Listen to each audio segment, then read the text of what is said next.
Hey, what's up, friend? Juan Pablo here, the People's Mentor at 100%finance.com. Now, today we're going to review the third phase in the cash flow cycle in this rendition, which is performing due diligence. It's one of my favorite because this is the meticulous, time-consuming part.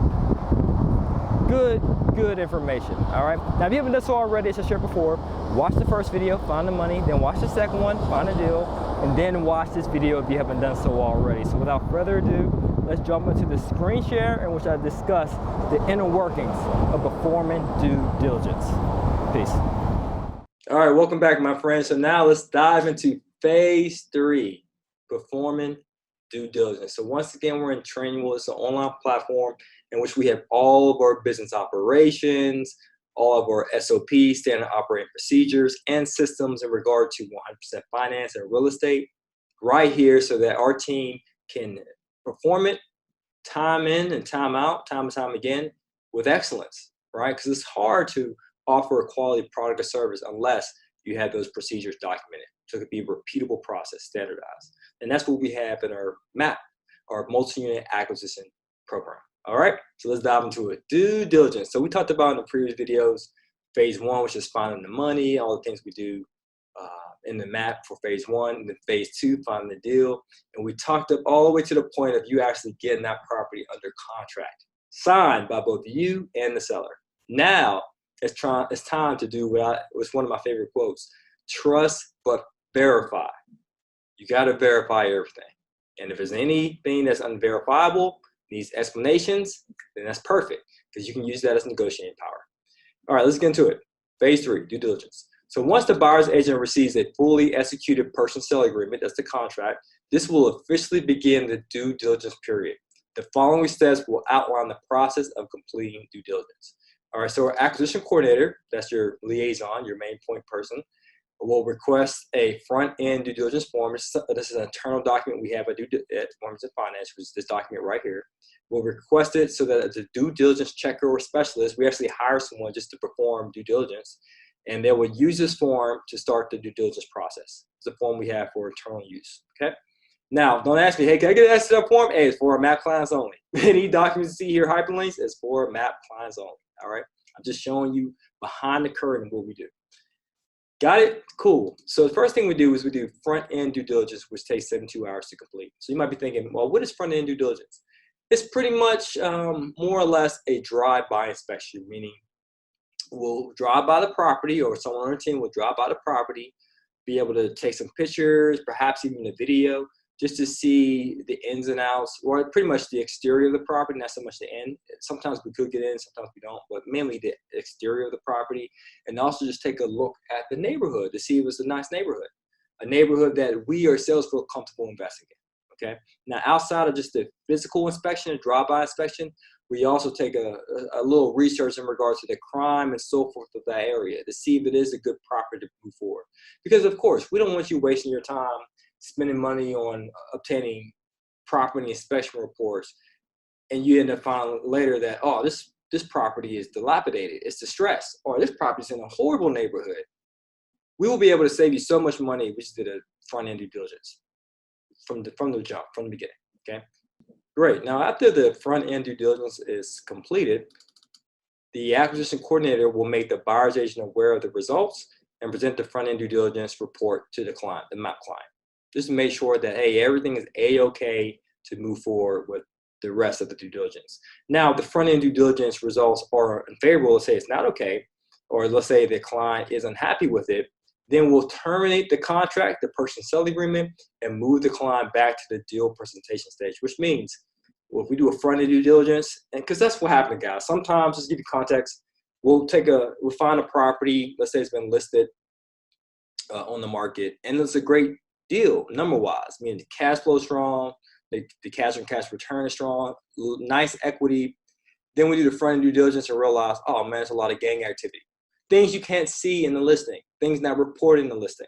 But being that we did the front-end due diligence, we were able to verify that with our own 2 eyes. Got it? Now, if that happens to be the case, which is rare, by the way, it's in the unlikely event that actually happens, we'll move you back to phase 2 to find you another deal. Cool. Hopefully you understand that. Excellent. Now, simultaneously, the buyer's agent will receive the must-have financial due diligence documents from the sales agents. So these are some of the documents, not some, or yeah, these are the documents we need to perform due diligence, and we have to receive these from the seller's agent. The last 3 years of the P&Ls. And the reason why we say it's negotiable, this is not necessarily a must-have here, because not every seller have it. Some sellers are mom and pops. They might have a property here and there. They don't really have QuickBooks and all that stuff to be able to keep track of all their numbers. They don't have a personal, don't have a profit and loss statement. They might have other things proving their income, like they might be pretty decent at bookkeeping or whatever, but just not have a thorough P&L. And also there's tax returns. So we do like to see the seller's tax returns to verify the expenses, because if the seller said, yeah, the water bill is $2,000 for the year, we want to look at the seller's tax returns to see if that's the case as well. But sometimes not just us, but the mortgage lenders want to see the tax returns too, because they do their own due diligence. Now, these are the must-haves. We got to have a rent roll. A rent roll is a document, just basically outlines the tenants, their names, the units they're in, how much is their rent, their security deposit, their contact information. That's pretty much what a rent roll is. So we need that. Lease agreements. We need to see all the leases. If you say you have a 4-unit and they're all occupied, we need to see all 4 leases and make sure they're up to date, right?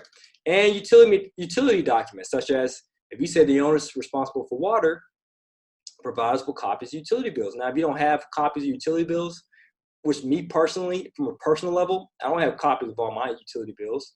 I don't have it like organized. However, I know I can call my utility company and gather that information, or I can log in online and gather that information as well. So it is possible to obtain it. So you can just get that information from the seller as well, utility documents. And if the seller doesn't have online access, then we can say, all right, cool, just give us the EIN or the account number so we can call the utility company to gather that information. So pretty much we need these documents to verify the legitimacy of the numbers that the seller provided on the listing. Now, the buyer's agent receives the financial due diligence documents from the seller's agent, okay? So we want to make sure that, hey, when we get that property signed on the contract, we act fast with due diligence, because that time clock is ticking, right? It starts immediately. So we want to make sure we stay on top of the seller and provide us with these documents. The buyer's agent requests financial due diligence from the due diligence coordinator, which basically means, so we're using this term interchangeably, due diligence coordinator, specialist, checker, it's pretty much the same position. So we basically say, hey, it's time to start this due diligence. Okay, it's time to submit these documents so we get started. So let's say the financial due diligence person is doing their work, they finish it, and they submit the form, use the financial due diligence form here to start the financial due diligence. Okay, so you see here we have 2 forms of due diligence. First one is the front end, the second is financial. So once we finish the front end, then we start with the financial due diligence, which is dependent upon the seller providing us with all the must-haves. So in other words, it's impossible for us to fully complete the due diligence if the seller doesn't provide us with all the docs. And the seller doesn't provide us all the docs in a timely fashion, we back out, you get your money back, no harm, no foul. Your earnest money deposit back, no harm, no foul. All right, now we have another call with our acquisition coordinator and the MAP client to discuss the following. The buyer's agent would instruct the MAP client when the acquisition soft costs are due and forward payment instruction for each service. Meaning, as we're doing the financial due diligence on your behalf, we're going to be telling you, hey, it's time for you to pay for the property inspection. Hey, it's time for you to order the appraisal. Hey, it's time to make this additional expense.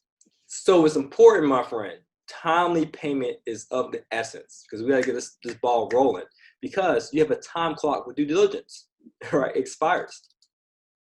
The earnest money deposit will tell you to submit the earnest money deposit to the to the attorney that we advise you to use. We have a preferred vendor list, right? We have a list of vendors who know about the map, they're familiar with their team, and they're like, oh, it's another client? Great, we know exactly what to do. So we want you to use our vendors. Of course, you feel free to use your own, but we have a preferred vendor list that's done great work for our clients many times over. So we tell you to submit the earnest money deposit to the closing attorney, and we make sure we send it to you, to your closing attorney or settlement attorney. Those words are synonymous, because we don't want you to send it to the agent. Why? Because they might not give it back. But if you have a settlement company that represents you, then they have your best interests at heart. Then we'll talk to you about ordering the inspection, which must be done within 5 days, the title work, just to make sure that There's no liens on the property. If you have to do a dye testing for water, get occupancy permits, that's what the settlement companies do. They do all the title work. And we make sure you move forward with insurance. That's hazard insurance or property insurance. So God forbid, if a fire breaks out, your property will be insured. Appraisal. We'll also advise you to get an appraisal, and this will be requested by the mortgage company, typically when they're done with the mortgage commitment letter, okay? And they'll present you with 3 options. I kid you not, they'll tell you, you use option A, the price is $1,500, option B is $1,200, option C is $2,000, right? They don't give you the name of the appraisal company, but just tell you the price and the time frame as to when you should get that appraisal back. So I recommend using the quickest time frame available to get that appraisal back, okay? But as I shared, you'll receive a call and we'll tell you exactly what you have to do, when you have to do, and the amount you have to pay. Again, this is under due diligence, so the time is clicking, all under financial due diligence. All right, so the buyer's agent instructs the client to satisfy the earnest money deposit. Agent stores proof of the earnest money deposit into HubSpot. That's just our CRM in which we keep track of all of our clients and their resources and their information, such as a copy of the personal financial statement, because who knows, the mortgage lender may say, oh, I don't have their personal financial statement. Can you send it over again? Great, we'll send it over to you. The buyer's agent requests inspection to be scheduled during the inspection request. So what I mean by here goes the form here. So now it comes to a point of time in which, okay, we finished the financial. These are some discrepancies we found. We're going to negotiate credits on your behalf. Here's some value-add opportunities we found. We're going to make sure that you do these things once you close. And let me give some insight in regard to that. The point of the finance due diligence is this: verify all the numbers. You want to verify the revenue and the expenses to make sure it's legit and it's accurate. Now, if the revenue has a discrepancy where the rent for the year is $40,000 on the listing, and then we verify the financial due diligence and we see it as $35,000, that's a discrepancy of $5,000 for the year. So we want the seller to provide an explanation. Now, if the explanation is adequate, meaning, oh, my apologies, it is 40. I forgot to give you the rent increase documentation letters that I sent out. Here it is. That's a good reason. Or you might say, hey, oh, you know what? It was a miscalculation on my part. My bad. I guess it is $35,000. Ha, ha, ha. Well, I guess we need to negotiate. I guess we need to get credits at closing as well, okay? So that's what we do with the financial due diligence. We verify it, ask for explanations, and then request credits if need be. Got it? Or you might find another thing that's true in regard to value add. We might find out that, hey, the rents are $40,000, but man, did you know if you went with Section 8, you can actually get $47,000 if you did some rent increases. That's an additional $7,000 a year in cash flow. So that's what we find out in due diligence. All right, let's keep it going. So we ordered a property inspection. If it's in Pittsburgh, we use this company. If it's in Harrisburg, we use this company, because we find deals in many cities right now. For the purpose of this video, we're focused on the Pittsburgh market because of the returns, the inventory, safe environment, as well as decent returns and so forth.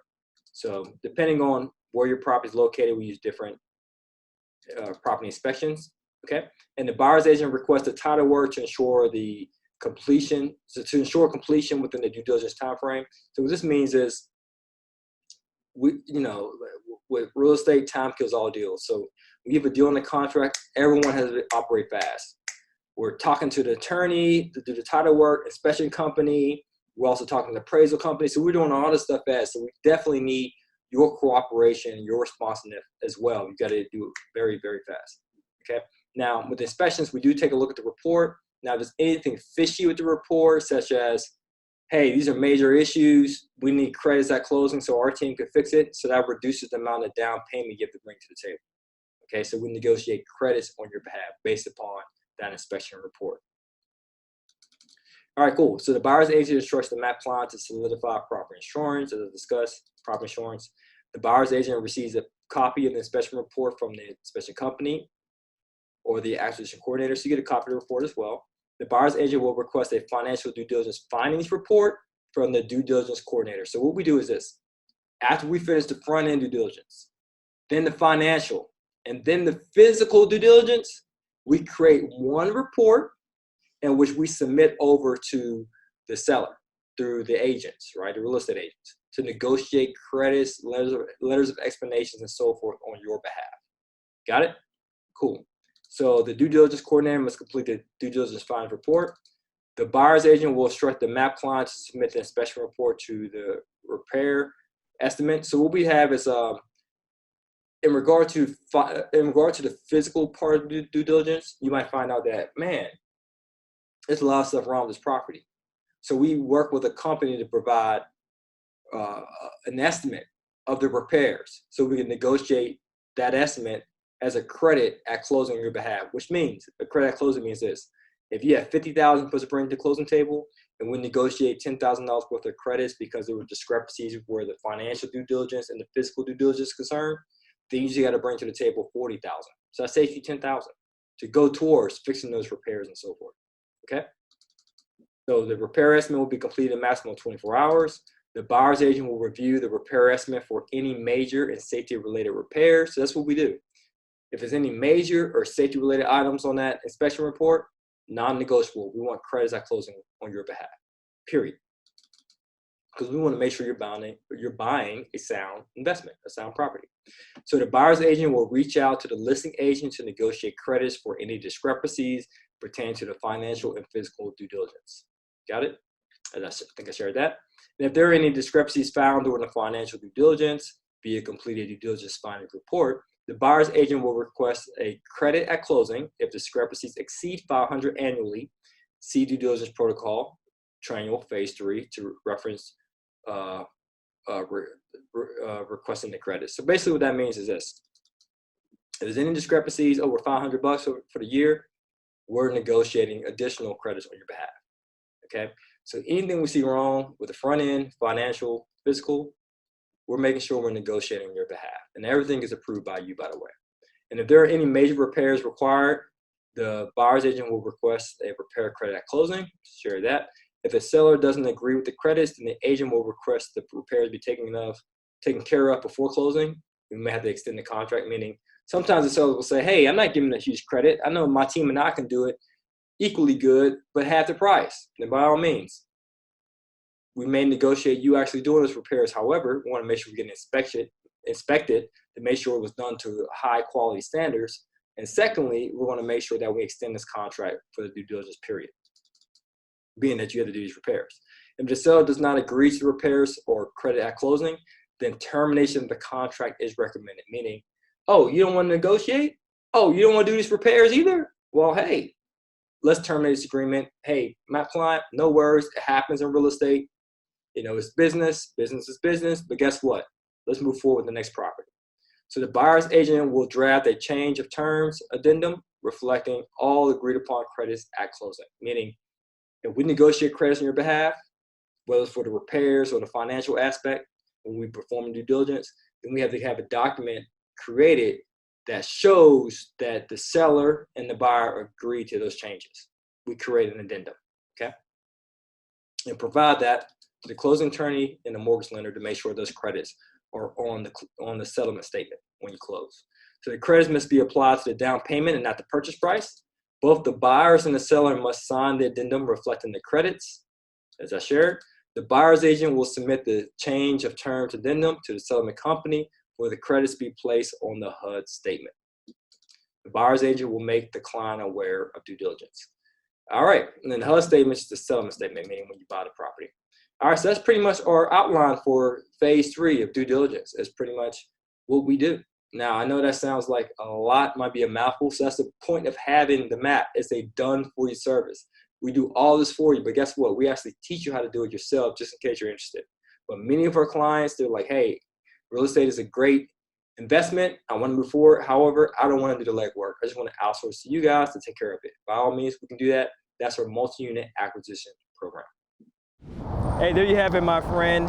Video 3 in this rendition, the cash flow cycle, performing due diligence. So hopefully, a lot of stuff didn't go over your head, but if so, we're here to help, right? Because we have a done-for-you service. If you're interested in learning how to get started and buying multi-unit properties, the MAP, the multi-unit acquisition program, is maybe a good fit for you. But you only know if you fill out the MAP app and apply. So check the link below to learn more. All right, hold tight. We're going to have another video come out, which is video 4, the close. As always, guys, this is to your success. Can you continue to earn passively, live passionately. Peace.